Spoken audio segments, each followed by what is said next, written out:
What's going on, y'all? This is Encyclopedia Mac doing my next album review. Today I want to be reviewing David Ruffin's first solo album called My Whole World Ended. Came out in 1969 after he was dismissed from the Temptations. I'm going to give a short review, once again, like I'm going to do for all the artists that I review. Just give a short review here.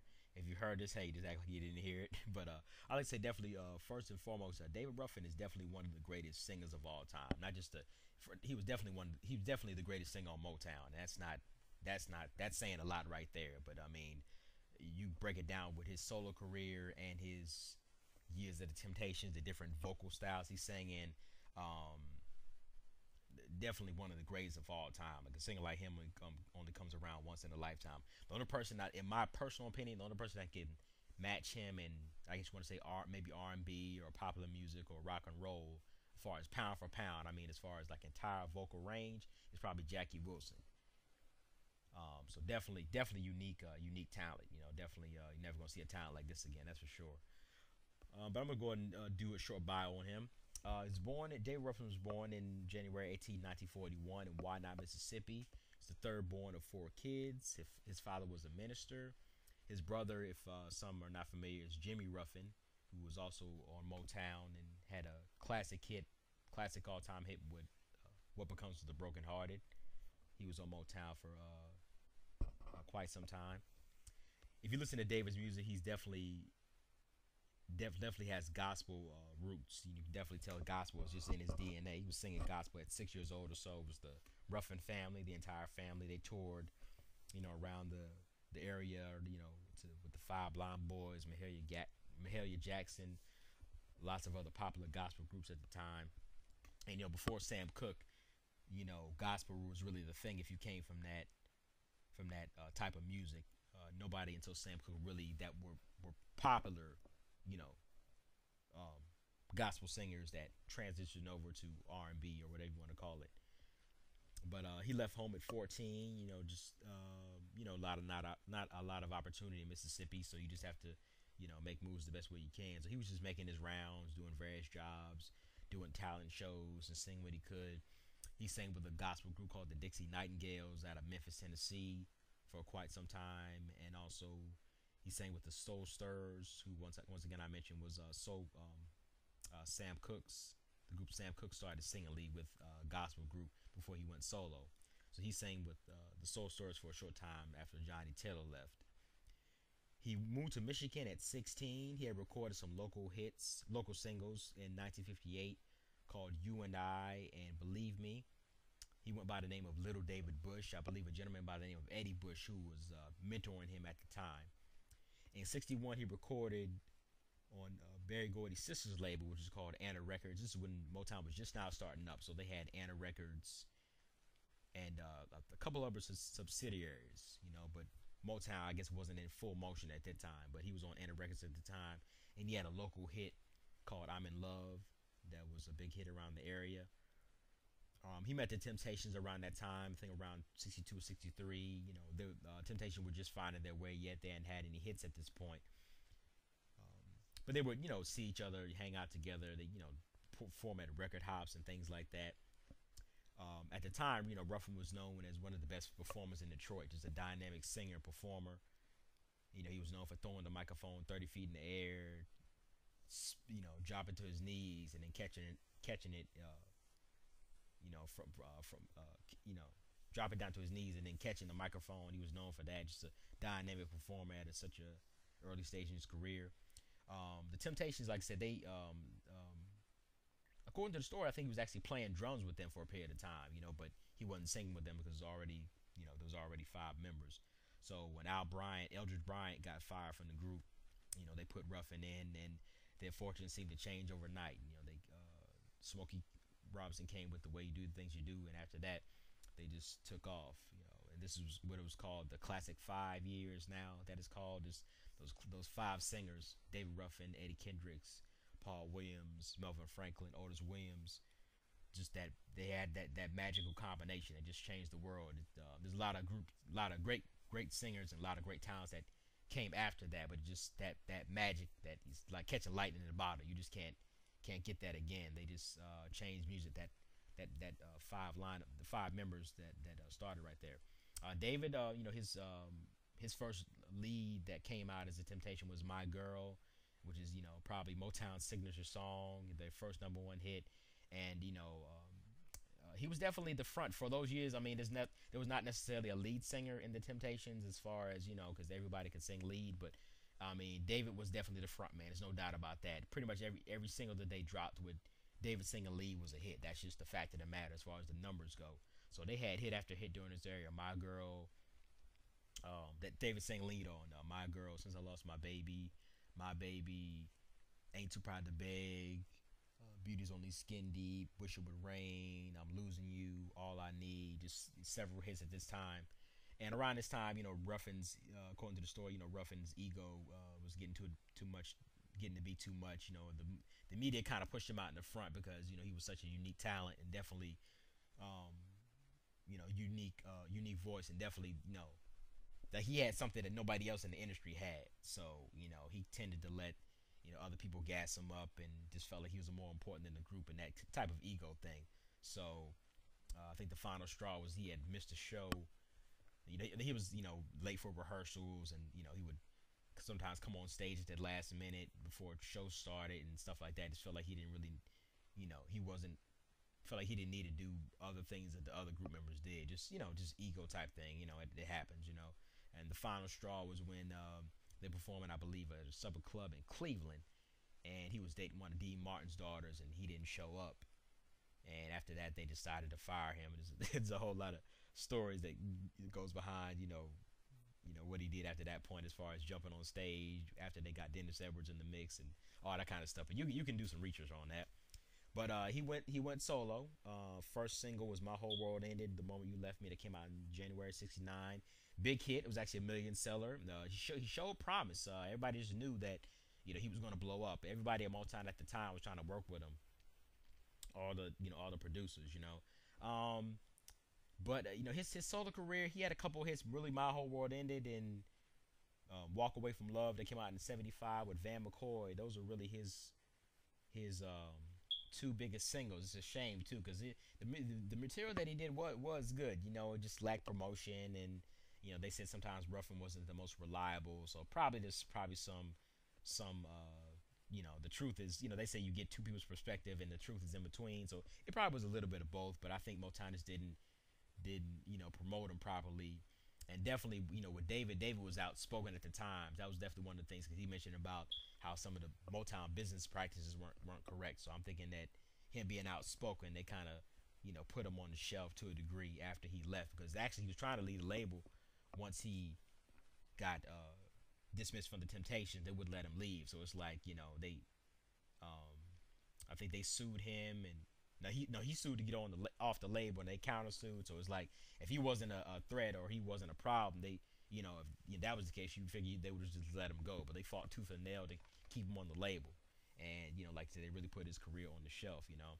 He also had a unreleased album that came out in 1971 that wasn't released until 2004 on Hippo Select. That probably was his best album. Fantastic album. It's a shame it was on the shelf all those years. The singles that they picked, I guess, didn't have any really big chart success, so I guess it was their thing to cancel the whole album. But like I mentioned, back in '75, "Walk Away from Love" was his another million seller that he worked with Van McCoy, who produced the song "Do the Hustle." That was popular at the time. He left Motown for Warner Brothers in 1977. He recorded two albums, "So Soon We Changed" and then "Gentleman Ruffin." Two great albums. If you definitely check those out as well. But not too many big hits from those. In 1982, he joined the Temptations back for the reunion tour. Everybody wanted to see the Temptations back together again, so it was a huge success up front. But Ruffin was plagued by drug problems over the years, so that didn't work out. And then I really think they still had old feelings over a lot of things that happened that they couldn't really dish out. Just couldn't really get on the same page. So that ended up folding for a while. He spent 6 months in jail for tax evasion in 1982. In '87, he had a drug arrest. In 1985, him and Eddie had a big comeback with Hall and Oates. They reopened the Apollo, which was the Apollo Theater that was under renovation at the time. They brought Eddie and David there, and they did a medley of the way you do things you do in My Girls. Actually, a big hit for them at the time, and brought them back. They performed at Live Aid with Hall and Oates the same year, and Eddie and David did an album together. Ruffin and Kendrick was a pretty good album, but like I said, not too many hits from that. And then in 1989, he, along with posthumously Paul Williams, but Dennis Edwards, Eddie Kendricks, Melvin Franklin, Otis Williams, and like I said, and David himself, were put into the Rock and Roll Hall of Fame as the Temptations in 1989. So definitely deserved it for his contribution to the Temptations. And it's interesting because Ruffin was only in the group for 4 years, but his impact is still the most felt out of lead singers. Like even to this day, pretty much all the greatest hits albums that they sell and things of that nature always have Ruffin on the cover, if you notice that. So his impact was just undeniable.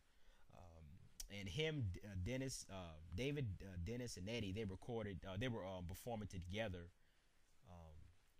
during like 90, 91. Going all overseas and touring the states. As a trio, but just other background singers that they use. They were doing really well. Just pushing along. Recording all their, performing all their old hits, that type of thing. They had a team together. And like I said, unfortunately, Ruffin. A lot of it was shaky at times because, like I said, Ruffin just had a really bad drug problem, and unfortunately, in 1991, he had died of a drug overdose in Philadelphia. It's a really sad story. Especially such a talented cat to end up like that. But unfortunately, that's what it is. But his definitely leaves a legacy of great music. Definitely check it out. I'm gonna be reviewing some of his other albums today. I'm reviewing his first album, My Whole World Ended. But definitely one of the greatest singers of all time and the most underrated singer. One of the most underrated singers of all time. But I'm gonna review My Whole World Ended album. That album came out May 1st of 1969. And like I mentioned before, everybody just knew Ruffin was going to blow up. Everybody on the label was trying to work with him. Harvey Fuqua, Pam Sawyer, Henry Cosby, Johnny Bristol, Marv Johnson, Smokey, Ashford and Simpson. Everybody was working with him. And really, this My Whole World in the album and his second album, which is called Feeling Good, that was released the same year. Both of the albums are really like the same album to a degree because all the songs were recorded around the same time. They really just split them up. Because like I mentioned, he was working with everybody on the label because everybody just knew that he was going to blow up. The album actually did well based off the single My Whole World Ended. The album went to #1 R&B, 31 pop. His first single was My Whole World Ended, The Moment You Left Me. Written by Harvey Fuqua, Johnny Bristol, Pam Sawyer, James Roach. Produced by Harvey Fuqua and Johnny Bristol. Big hit, million seller.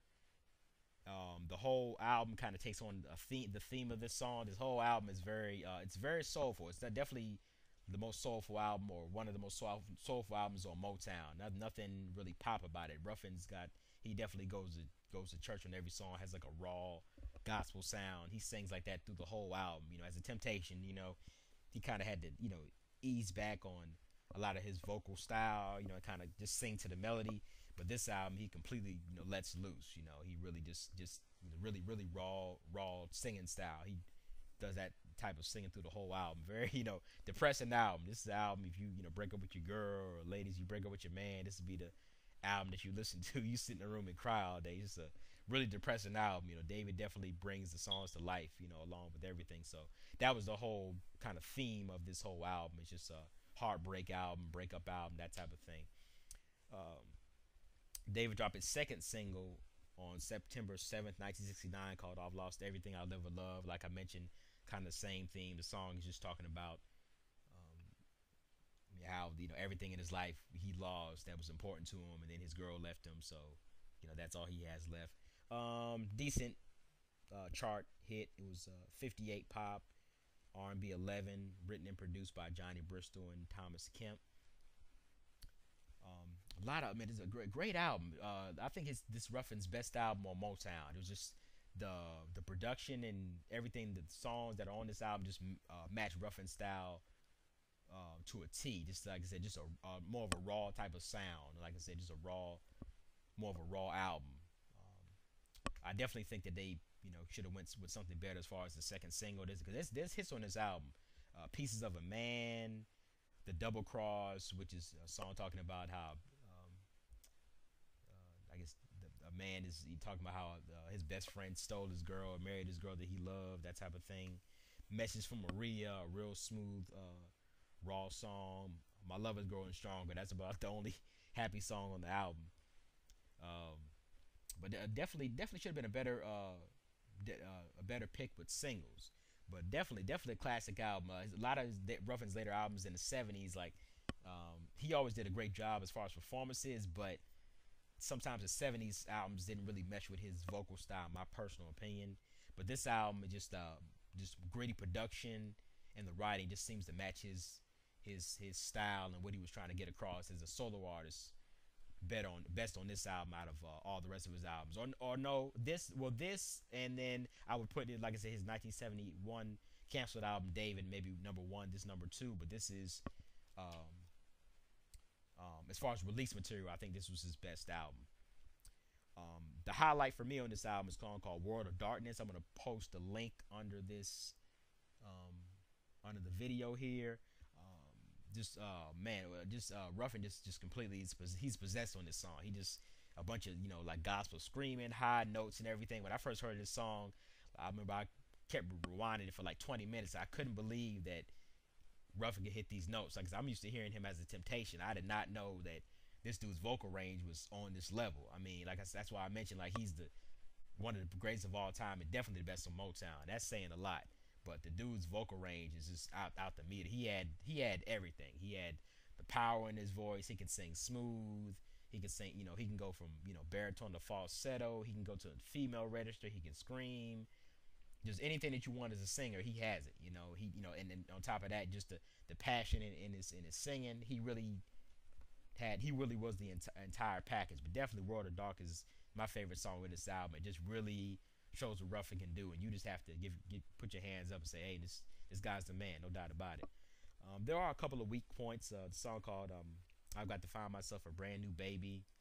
It's just not really doesn't fit with the rest of the album as far as production and lyrics, in my personal opinion. And then there's another song called "Flower Child" that ends the album. I guess it's trying to boost off of the whole flower scene back in the late '60s. So I guess they were trying to maybe capitalize off that. But it's kind of weak. But the rest of the album is definitely great. I definitely give it a 4.5 stars out of 5. They released it. If you want to pick it up, they released it on. That's where I got it from. They released it on Motown, like the Hippo Select, who's trying to. They released a lot of old Motown albums, that type of thing. They had it. They came out like around the same time, maybe 2005. They had 4 of his albums on one disc. It was called the Great David Ruffin Volume 1, and that included My Whole World Ended, Feeling Good, his 1973 album, David self-titled album, and then Me and Rock and Roll Were Here to Stay. But now, I believe I looked on Amazon, somebody else released a twofer that had his first 2 albums on deck, so that's where you can get that. And also the Great David Ruffin solo albums that are from Hippo Select, you can check it out on iTunes. But definitely, if you're a soul fan, definitely check this out. Like I said, it's definitely something different from Motown. It's a really raw album, but great production, fantastic singing from Ruffin. His best album, in my opinion. I'm going to be reviewing some more of his albums later on. I'm not sure. I might review, since Feeling Good, like I mentioned, kind of goes along with this album. I might do that as my next review. So that's it for this video. Feel free to comment. If you have any questions or anything like that, please feel free to comment. And you all have a nice day.